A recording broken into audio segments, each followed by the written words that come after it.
자비하신 아버지, 은혜와 사랑으로 오늘 이 시간에도 함께 해주시고 아버지가 우리의 하나님 되심을 체험하며 경험하며 알아가는 시간이 되도록 은혜를 베풀어 주시옵소서. 하나님께는 영광이 되게 하시고 이 자리에 참여한 하나님의 백성들에게는 은혜의 시간이 되도록 하시고, 그리고 영상으로 예배드리는 모든 하나님의 사람들에게도 큰 은혜의 시간이 되도록 함께 주시옵소서. 예수님 이름으로 기도합나이다. 아멘.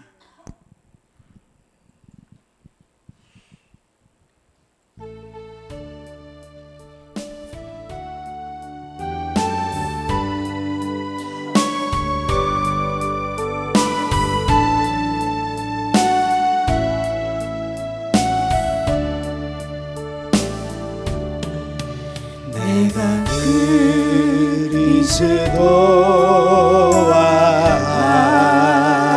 함께 십자가에 못 박혔나니,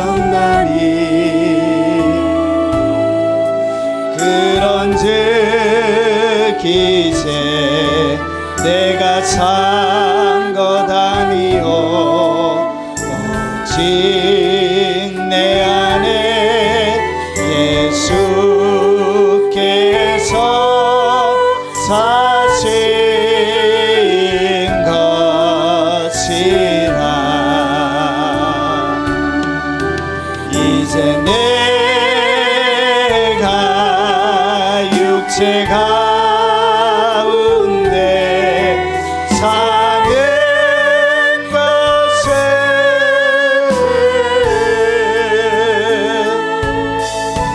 나를 사랑하사 자기 몸 버리신 예수 위에 산 것이라.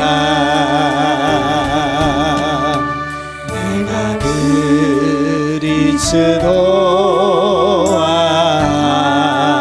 함께 십자가에 못 박혔나니,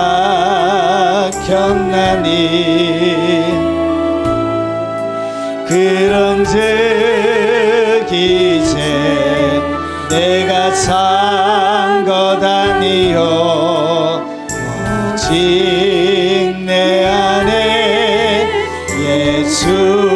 예수께서 사신 것이라. 이제 내가 육체 가운데 사는 것은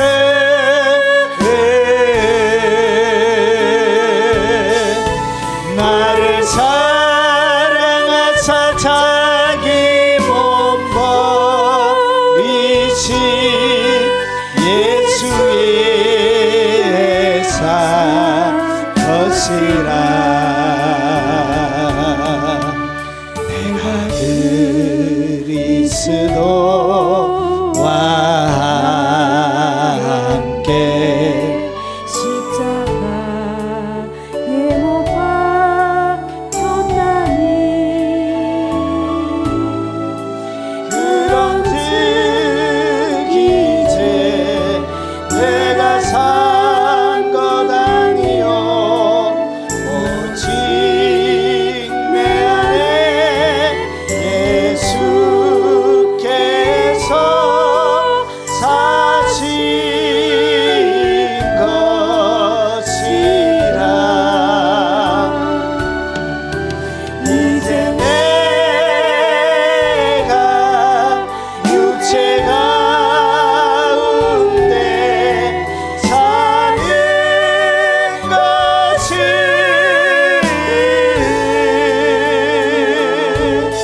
주님 뜻대로 살기로 했네.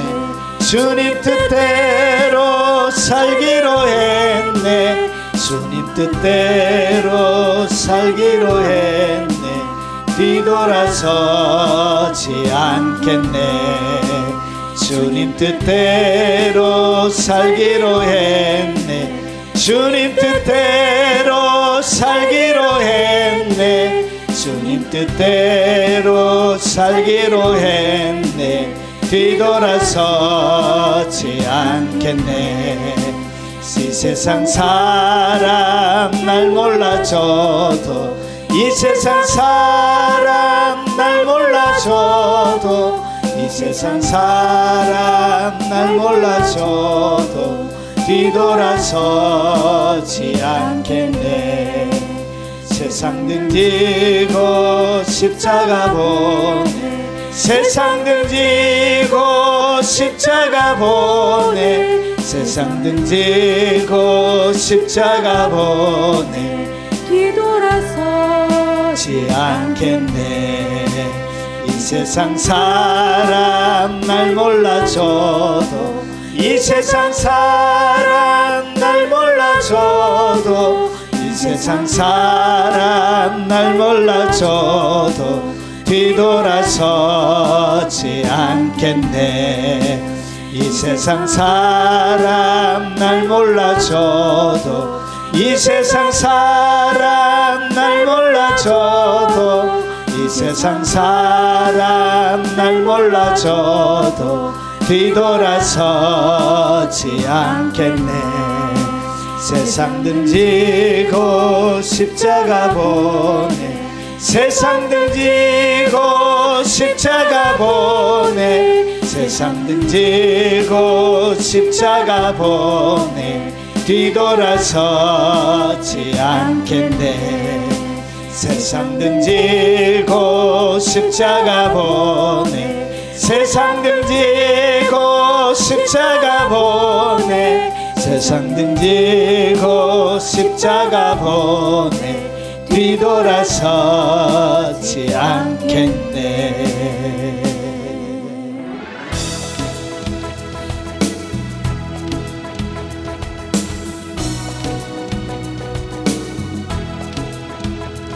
예수님의 보혈만이 나의 죄를 씻어주네.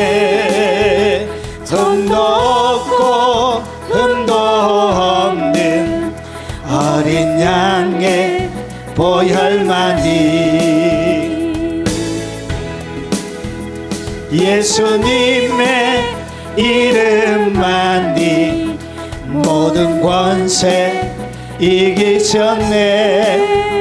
십자가로 승리하신 어린 양의 이름만이.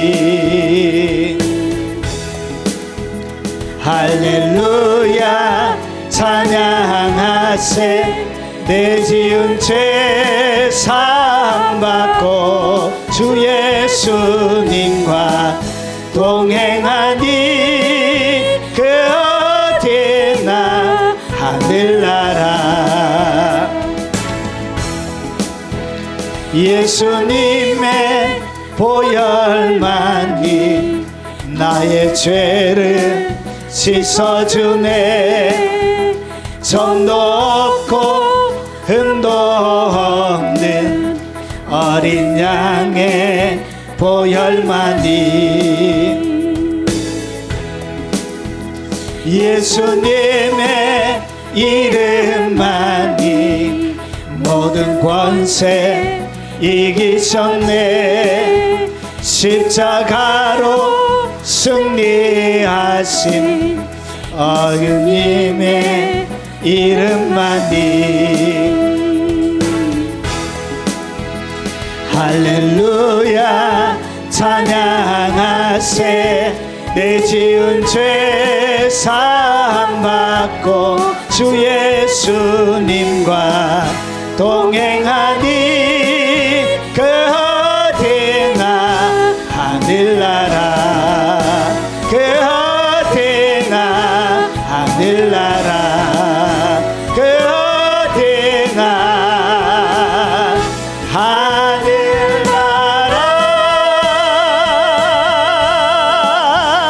예수님의 보혈만이 나의 죄를 씻어주네 점도 없고 흠도 없는 어린 양의 보혈만이 예수님의 이름만이 모든 권세 이기셨네 십자가로 승리하신 예수님의 이름만이 할렐루야 찬양하세 내 지은 죄 사함받고 주 예수님과 동행하니 그 어디나 하늘나라 예수님의 보혈만이 나의 죄를 씻어주네 점도 없고 흠도 없는 어린 양의 보혈만이 예수님의 이름만이 모든 권세 이기셨네 십자가로 승리하신 예수님의 이름만이 할렐루야 찬양하세 내 지은 죄 사함받고 주 예수님과 동행하니 그 어디나 하늘나라 그 어디나 하늘나라 그 어디나 하늘나라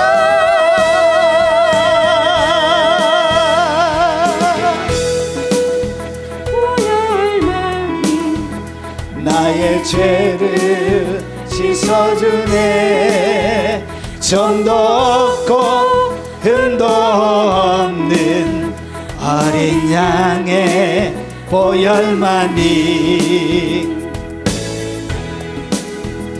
예수님의 이름만이 모든 권세 이기셨네 십자가로 승리하신 예수님의 이름만이 할렐루야 찬양하세 내 지은 죄 사함받고 주 예수님과 동행하니 그 어디나 하늘나라 예수님의 보혈만이 나의 죄를 씻어주네 점도 없고 힘도 없는 어린 양의 보혈만이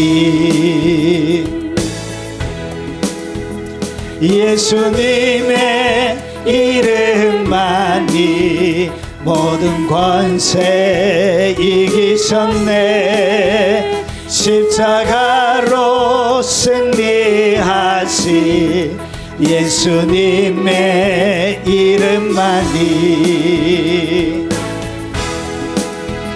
할렐루야 찬양하세 내 지은 죄 사함받고 주 예수님과 동행하니 그 어디나 하늘나라 그 어디나 하늘나라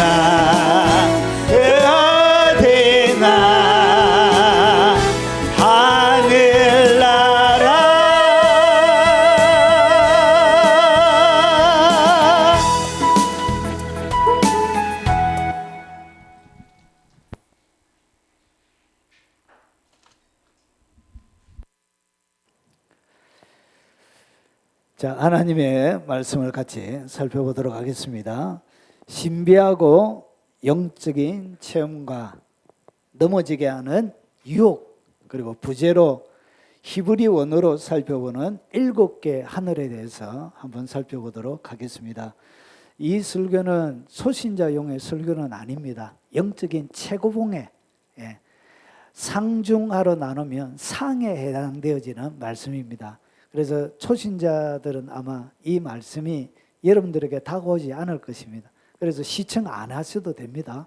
그래도 궁금하면 한번 시청해 보시고, 초신자용의 설교는 아닙니다.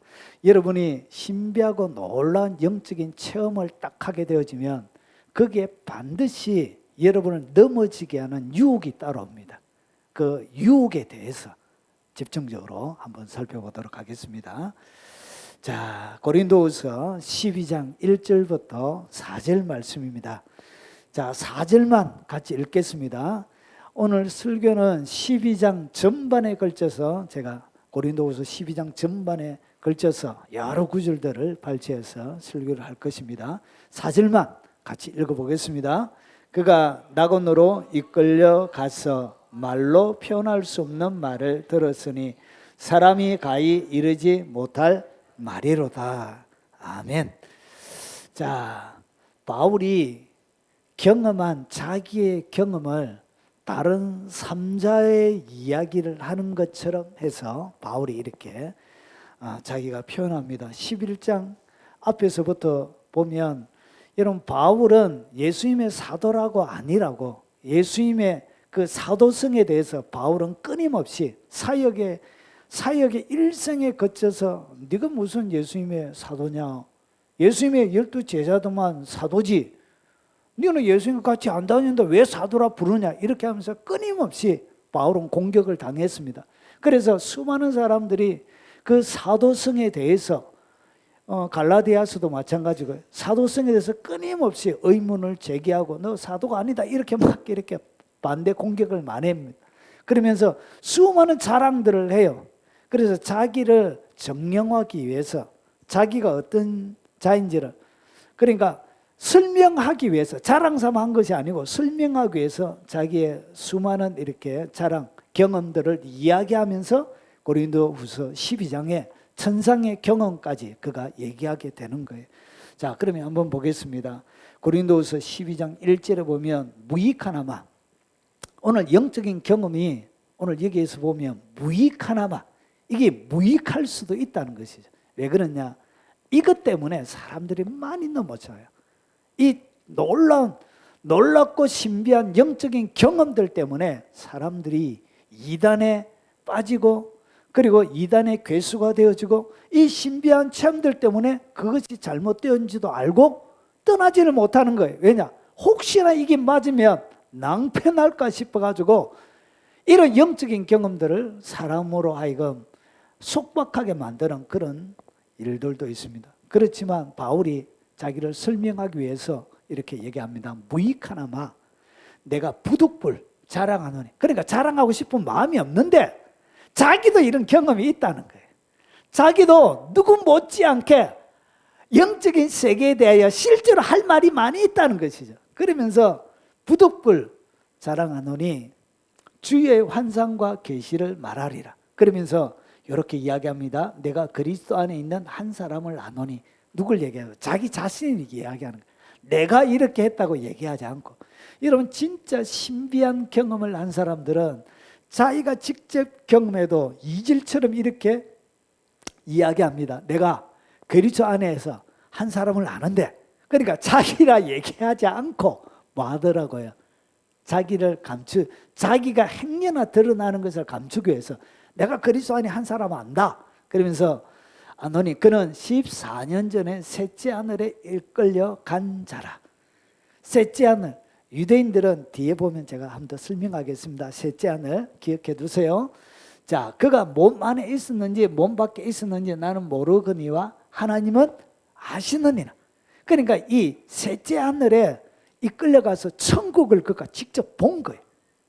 그러니까 천국의 사람들은 만들어낸 이야기, 신화처럼 꾸며낸 이야기, 이렇게 이야기하는데 바울은 뭐 했다고요? 왜 바울이 그렇게 고통당하면서 일생을 살았냐? 그는 천국에 가서 직접 본 거예요. 뭐가 중요한지를 그가 직접 눈으로 목격하고 체험을 다 한 거예요. 그래서 하나님 이게 몸 안에 있었는지 바깥에 있었는지 자기는 잘 모르겠대. 그러면서 이렇게 한 번 더 얘기합니다. 내가 이런 사람을 아노니 자기 자신을 얘기합니다. 얘는 이래요. 진짜 하나님을 제대로 경험한 사람은 내가 이렇게 경험했는데 이렇게 얘기하지 않고 영적인 최고봉에 있는 사람들이 어떻게 표현을 하고 어떻게 그들의 감정들을 나누는지를 잘 보세요. 아류들은 맞아. 자기가 경험하지 않은 것도 부풀려가지고 뻥튀기에 거짓말 섞어서 내가 천국에 갔다 왔네 이렇게 이야기하죠. 진짜 제대로 경험한 사람들은 어떻게 한다고?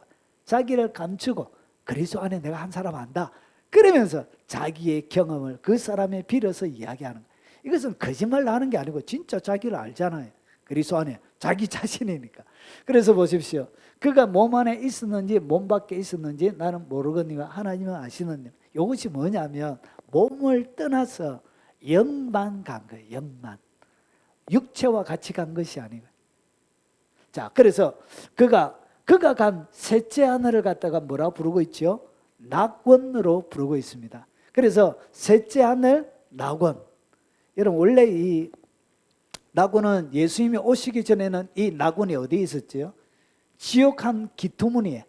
그러니까 여러분 예수님이 나누었던 누가복음 16장에 보면 부자와 거지 나사로의 이야기가 나오죠.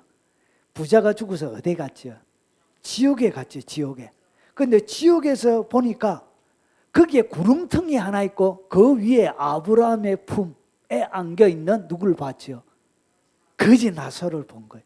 그러니까 예수님이 이 땅 가운데 오기 전에는 낙원의 위치가 어디에 있냐면 지옥 한 기퉁이에, 그러니까 큰 구름텅이로 해서 지옥 한 기퉁이에 있었던 거예요. 그런데 예수님께서 이 땅 가운데 오셔서 십자가에 죽으시고 그리고 나서 부활하실 때 누구도 같이 낙원에 있는 하나님의 사람들이 천국으로 셋째 하늘로 이동을 하게 됩니다. 이사를 하게 돼요. 예. 이렇게 해서 지금은 천국을 방문하면 여러분 누굴 만나죠? 예, 천국에서 아브라함도 만나고 다윗도 만나고 천국에서 만나요. 왜냐? 이 낙원에 있는 사람들이 예수 그리스도 부활하실 때 같이 이사가 되어지는 것이죠. 자, 그것은 제가 뒤에 설명이 나옵니다. 뒤에 천국 뒤에 설명을 드릴게요. 자, 그래서 이 14년 전은 언제냐? 바울이 1차 전도 여행을 할 때, 자, 유대인들이 안디옥과 이고니온에서 와서 무리를 충동하니 그들이 돌로 바울을 쳐서 죽은 줄 알고 시외로 끌어내치니라. 그러니까 돌로 바울을 쳐 죽였는데 바울이 그때 죽은 거예요. 실제로 죽었고, 그때 14년 전, 그러니까 이 바울이 1차 전도 여행 때 여기에서 죽었고, 여러분 2차 전도 여행 때 바울이 2차 전도 여행 때 개척한 교회가 바로 고린도 교회입니다. 그래서 고린도 전서, 후서, 원래 고린도에 보내는 편지가 세 통이 있었습니다. 그래서 고린도 전서, 중서, 후서인데 가운데 책은 없어요. 세 통의 편지를 보냈습니다. 이 고린도 후서는 세 번째 보낸 편지가 되겠습니다. 자, 요때 이렇게 2차 전도 여행 때 오늘 고린도 후서를 데살로니가 전후서를 보내고 그 다음에 고린도 지방에 편지를 보낸 것입니다. AD 한 65년경쯤 됩니다. 자, 그리고 유대인들은 하늘을 그러면 어떻게 보았냐? 바울은 몇째 하늘에 끌려갔다고 그랬죠? 셋째 하늘에 끌려갔다고 보았죠. 그러면 바울이 보았던 유대인들의 개념 속에는 하늘이 몇 개의 하늘이 있었다고요? 3개의 하늘이 있는 거예요. 그래서 여기 보면 지구가 있습니다. 지구 위에 1층층, 우리가 눈으로 보이는 대기권을 갖다가 유대인들은 1층층으로 불렀습니다. 그리고 유대인들이 두 번째 하늘이라고 부르는 이것은 공중으로 나옵니다. 공중. 그래서 에베소서 2장 2절에 보니까 공중의 권세 잡은 자를 따랐으니, 그래서 이 공중이 뭐냐? 이것이 바로 이청청 하늘입니다. 그래서 이것이 우리가 눈에 보이는 스페이스, 우주 공간을 이야기합니다. 은하계와 은하수가 있는 우주에 있는 공간을 얘기하고요.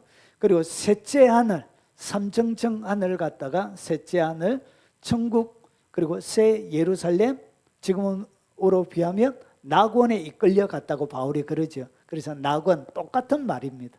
그래서 그 천국을 갖다가 뭐라 부른다? 낙원, 천국, 새 예루살렘, 그래서 셋째 하늘 이렇게 부릅니다.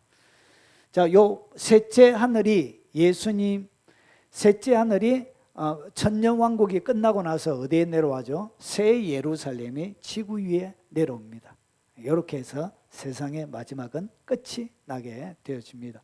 자, 여기에 대한 더 자세한 설명은 천국, 낙원, 지옥, 음부, 불못, 여기에 대해서 제가 자세하게 설명을 해놓았습니다. 요거 참조하시면 좋겠습니다.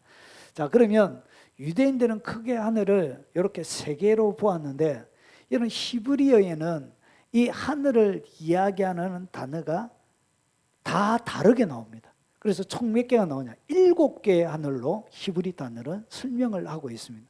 그러면 유대인들이 보통 생각하는 이 셋째 하늘이 아니고, 유대인들의 개념 속에는 크게는 세 개지만 엄격하게 세분화하면 몇 가지의 하늘로 보았다고요? 7청, 7가지의 하늘로 이렇게 유대인들은 보았습니다. 그래서 히브리 원어에는 하늘이 어떻게 구분되어져 있는가? 한글 성경에는 똑같은 단어로 번역이 됐습니다. 그러니까 모르는 거죠. 자, 그러면 첫 번째 나오는 단어가 뭐냐면 후크라는 단어입니다. 히브리 단어입니다. 이것은 천체 만원경으로 볼 수 없는 온 우주를 지칭하는 단어입니다. 이 단어는 어디에서 나오냐? 이사야 40장 22절에 보면 그는 땅 위에 궁창에 앉으시나니, 그러니까 오늘 여기에 하나님이 앉으시는 그 장소 위치를 갖다가 뭐라고 해놨냐? 궁창이라고 번역을 했습니다. 자, 그런데 이 궁창이라고 번역되어져 있는 이 단어는 후크입니다. 후크라는 단어인데, 땅에 사는 사람들은 메뚜기 같으니라. 그가 하늘을 자일같이 펼쳤으며 거주할 천막같이 지셨고, 그래서 이 에스겔서나 그리고 특별히 요한계시록 4장에 보면 하나님이 어디 위에 있죠? 유리바다 위에, 유리바다와 같은 그것을 갖다 뭐라 불렀죠? 궁창이라고 이렇게 불렀습니다. 자, 그것이 히브리 단어로 후크라는 단어입니다. 이것은 이렇게 되어집니다. 원입니다. 원.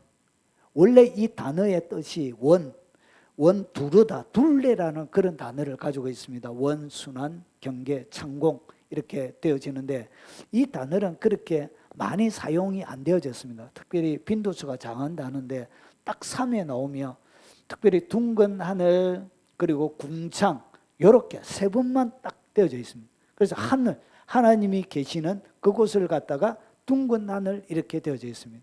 여러분, 우리 개역 개정에는 이렇게 궁창으로 번역되어 있지만 다른 번역들은 원문에 가깝게 이렇게 번역을 많이 해놓았습니다. 공동 번역은 이렇게 번역을 했습니다. 지구의 대기권 위에, 훨씬 더 가까이 다가오죠. 그러니까 눈에 보이는 대기권 그 위에 어느 위치를 이야기하는 것입니다. 그리고 표준 세 번역은 땅 위에 저 푸른 하늘, 땅 위에 있는 저 푸른 하늘이라고 번역했고요. 킹 제임스 함정역은 원어에 가깝게 번역을 해놨습니다. 땅 위에 원 위에 앉으시네. 그러니까 하나님이 계신 그 궁창, 유리바다가 사람의 눈에는 뭐처럼 보였다고? 원처럼 아마 그렇게 보였던가 봐요. 그래서 이 하나님이 계시는 그 장소를 이렇게 번역을 해놨습니다. 그리고 우리말 성경도 원문에 거의 가깝게 번역을 해놨습니다. 그분은 땅 위에 둥근 천장에 앉으시네. 완전히 다르죠. 번역이 완전히 훨씬 더 원문에 가깝게 이렇게 번역이 되어져 있습니다. 그래서 이 히브리인들은 하나님이 계신 그 궁창, 그 장소를 갖다가 뭐처럼 불렀다고? 후크로 이렇게 부른 거예요. 그러니까 명칭 자체가 다른 거예요. 자, 그리고 두 번째는 라키아라는 공간이 있습니다. 라키아. 이것은 뭐냐? 태양, 은하수 등을 이루는 우주 공간을 얘기합니다. 이것은 육안으로 볼 수 있는 영역이고, 앞에 후크는 눈으로 보지 못하는 전체 망원경으로 하나님이 계신 것을 본 사람은 아무도 없죠. 그래서 그는 존재하지만, 물질적으로 존재하지만 보지 못하는 영역을 이야기합니다. 그런데 이 라키아는 눈으로 볼 수 있는 영역을 이야기합니다. 요거는 어디에 나오냐? 창세기 1장 14절부터 천지창조에 나오는 거예요. 야, 이게 똑같이 궁창으로 번역이 되어져 있지만 완전히 다른 히브리 단어란 것이죠. 뜻도 완전히 달라요. 근데 이것을 우리는 피부로 번역본으로는 느낄 수가 없는 거예요. 똑같이 궁창으로 번역되어 있습니다. 그런데 이 궁창, 이것은 어디에 몇째 날이죠? 넷째 날이에요. 넷째 날. 여기에 보니까 광명체들이, 궁창에 광명체들이 있어 밤과 낮을 나누고, 그리고 징조, 계절, 날, 해를 이루게 되어지고, 그리고 또 광명체들이 하늘의 궁창에 있어 땅을 비추라 하시니, 그리고 그대로 되니라. 두 큰 광명체를 만드사 큰 광명체는 낮을 주관하게 하시고 작은 광명체는 밤을 주관하게 하시고 또 별들을 만드시고, 그러니까 여기에 하늘의 해와 달, 별, 은하수들이 있는 그 공간을 갖다가 히브리인들은 뭐라고 불렀냐? 라키아라고 불렀습니다. 여기서 눈으로 가시적인 우리의 시력으로 볼 수 있는 공간을 이야기합니다. 그래서 앞에 후크는 셋째 하늘을 이야기하는 것이고요.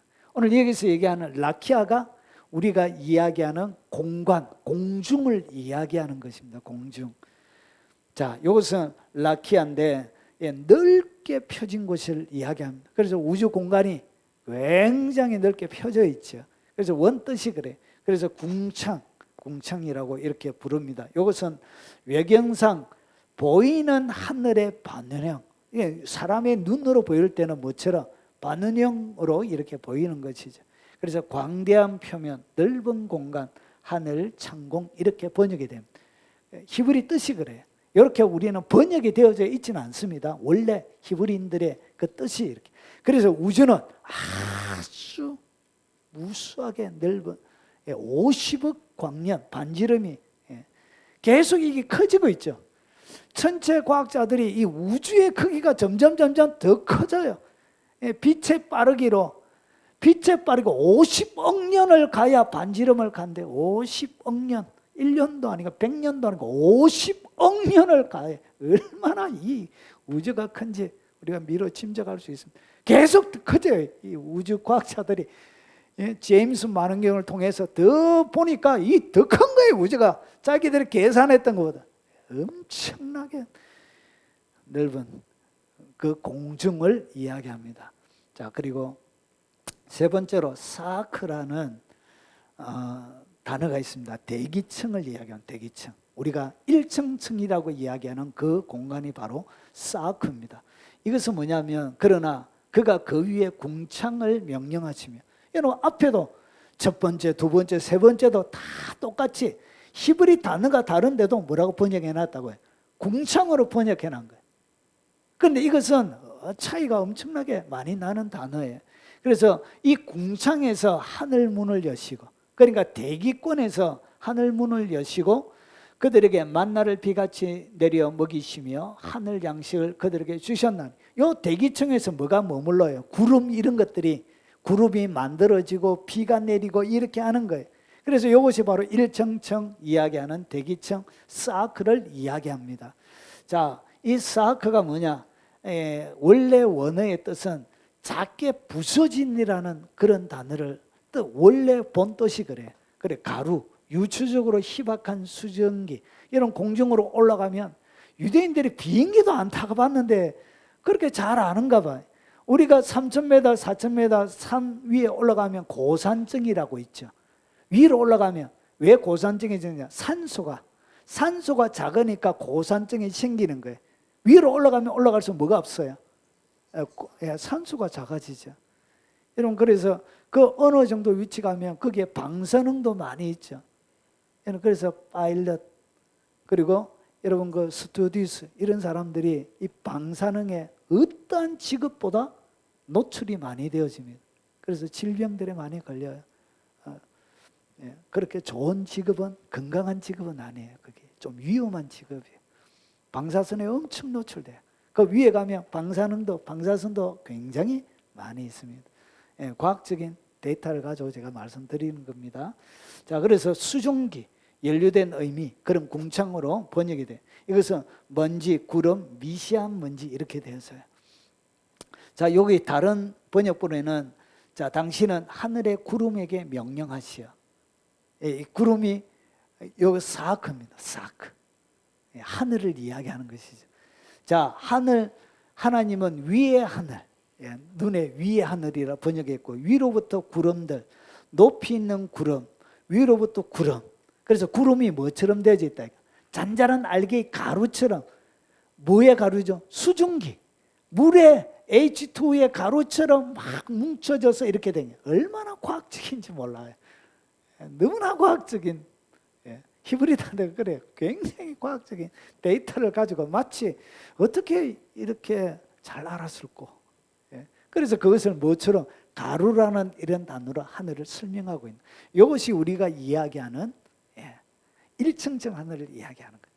자, 여기에 이 하나님께서 그 공간에 대한 설명을 하시면서 하늘을 좀 더 세분화합니다. 유대인들은. 자, 여러분 요 번역본에는 이것을 알 수가 없어요. 어떻게 번역이 되어 있냐? 이렇게 번역해 놔니까 알 수가 없죠. 보십시오. 주여 하늘에서 굽어 살피시며, 하늘에서 딱 굽어 살피는 건데, 주의 거룩하고 영화로운 처소에서 보시옵소서. 하늘에서 주님이 살피는데 그 처소를, 하나님이 계신 장소 처소를 갖다가 뭐라 부른다고요? 그것을 갖다가 제불이라 부릅니다. 그러니까 유대인들은 하나님이 계신 그 공간, 이것을 제불이라 부른 거예요. 그러면 이거는 물리적이면서도 영적인 공간을 이야기하는 거예요. 실제적인 공간을 이야기해요. 바울이 직접 가봤잖아요. 자기가 하는 말이 참말이라고 이야기하면서 실제로 그가 경험한 그 공간을 이야기하는 거예요. 그래서 주의 열성, 주의 능하신 행동이 이제 어디 있나이까? 주께서 베푸시던 간곡한 자비와 사랑이 내게 그쳤나이다. 오늘 하나님이 계신 이 처소를 갖다가 제불이라 부릅니다. 그러면 이것은 천국을 이야기하는데 가장 넓은 천국 전체를 거의 의미하는 단어에 가깝습니다. 그래서 히브리 단어로는 그 처소를 갖다 뭐라 부른다? 제불이라 부른 거예요.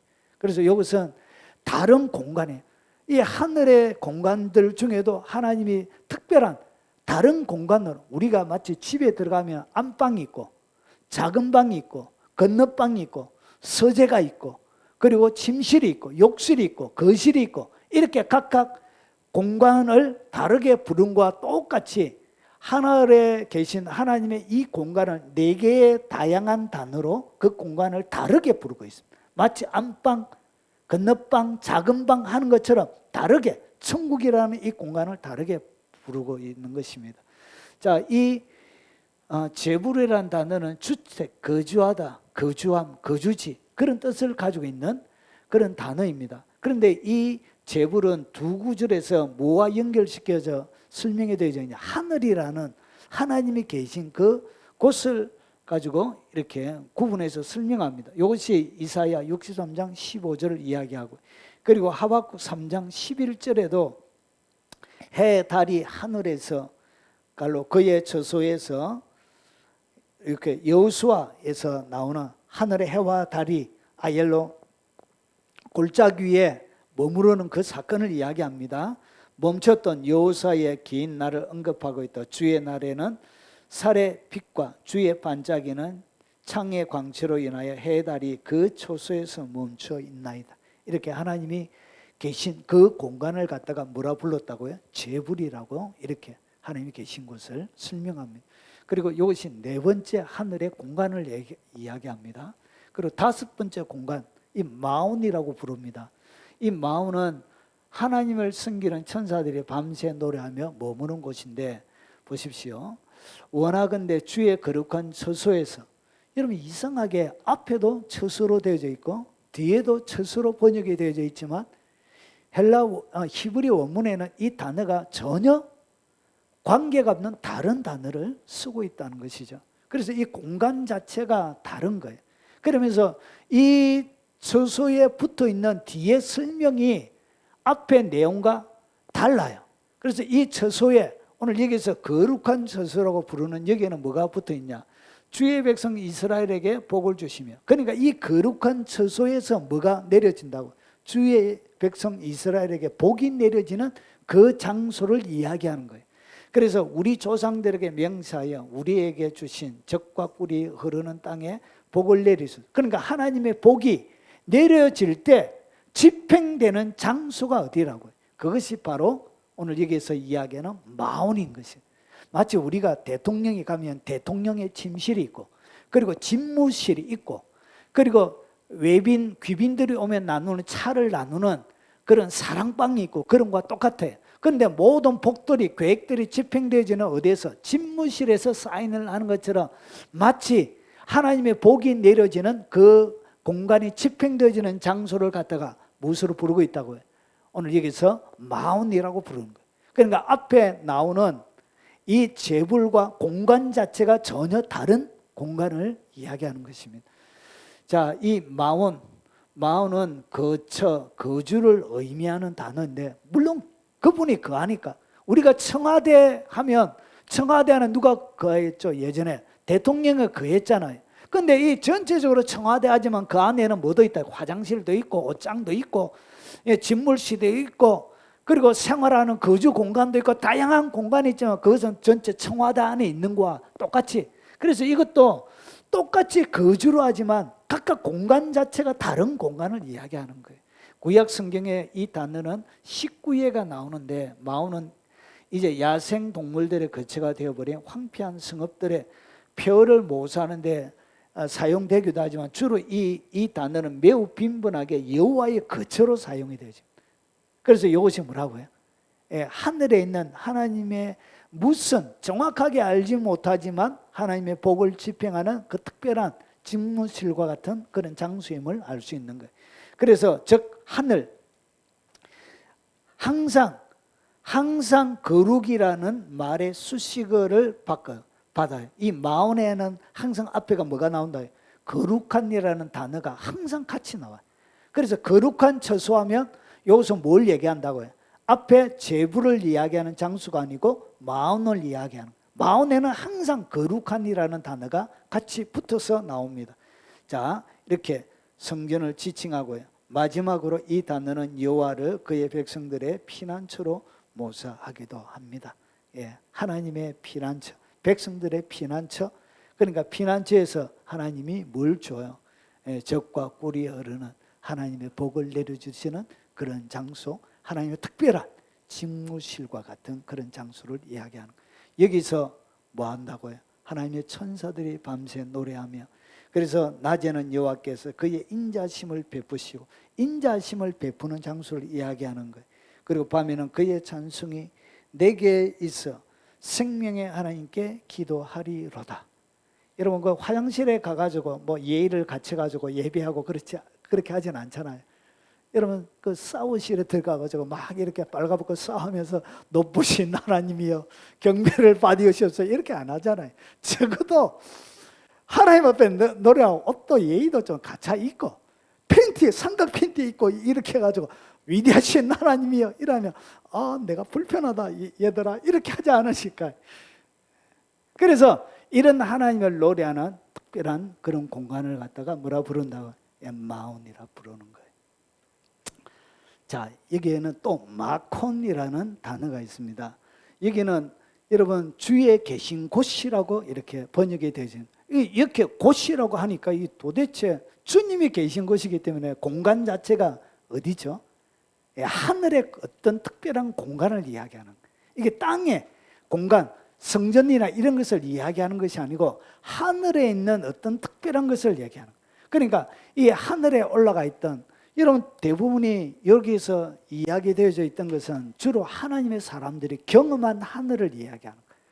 하늘을 경험하긴 했는데 이것을 어떻게 설명할 길이 없는 거예요. 그런데 분명히 전에 있던 그것과는 다른 곳인 거예요. 그래서 각각 단어 자체를 다른 단어로 굳이 바꾸어서 이렇게 설명하고 있는 거예요. 왜냐? 그것이 다르기 때문에. 안방과 건너방